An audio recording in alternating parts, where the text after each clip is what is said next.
ব্ৰহ্মপুত্ৰত অকল হিমন্ত বিশ্ব নহয়, এইফালে হিমন্ত, এইফালে বদৰুদ্দিন সাহেব, দুইজনকে দুইখন চকী বান্ধি আৰু এনেকে ৰাইজক লগত লৈ ব্ৰহ্মপুত্ৰ। আসসালামু আলাইকুম বন্ধুরা, সবাই কেমন আছেন? আশা করি খুব ভালো। তো আজকে আপনাদের মাঝে আবার নিউ একটা ভিডিও নিয়ে আসলাম। তো আমার শোনিতপুর ডিস্ট্রিক্টে কলাকুচি, তো এখানে অখিল গগৈ আছে। তো উনি কি বক্তব্য দেয় শুনবার নিয়ে গাইলাম। তো দেখি আপনারাও শুনে অল্প। 2026 চনত মানুহৰ অসম তৈয়াৰ কৰিবৰ কাৰণে ঘৰ দুৱাৰ এৰি এতিয়া গোটেই অসমতে ঘূৰি ফুৰিছো।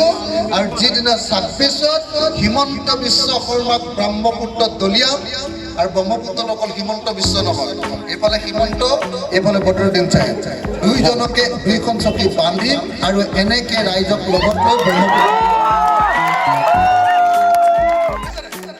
এইটো যিদিনাই কৰিম আৰু ধৰ্মনিৰপেক্ষ যিদিনা চৰকাৰ গঠন কৰিব পাৰিম, সেইদিনাই মই ঘৰত গৈ ভালকে আজ খাম। তাৰ আগলৈকে ঘৰলৈ যোৱাৰ মন কাম কৰা নাই।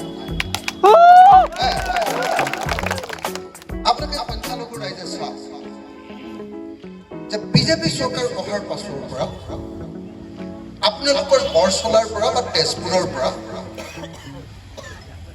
পৰাটো বাদেই দিম, এই অঞ্চল এডোখৰ কি বুলি কয়, ঠাইডোখৰ কলাকুছিৰ পৰা আপোনালোকে তেজপুৰলৈ যাবলৈও অকণমান মাজে মাজে ভয় ভয় লাগে নে নাই? লাগে। হয়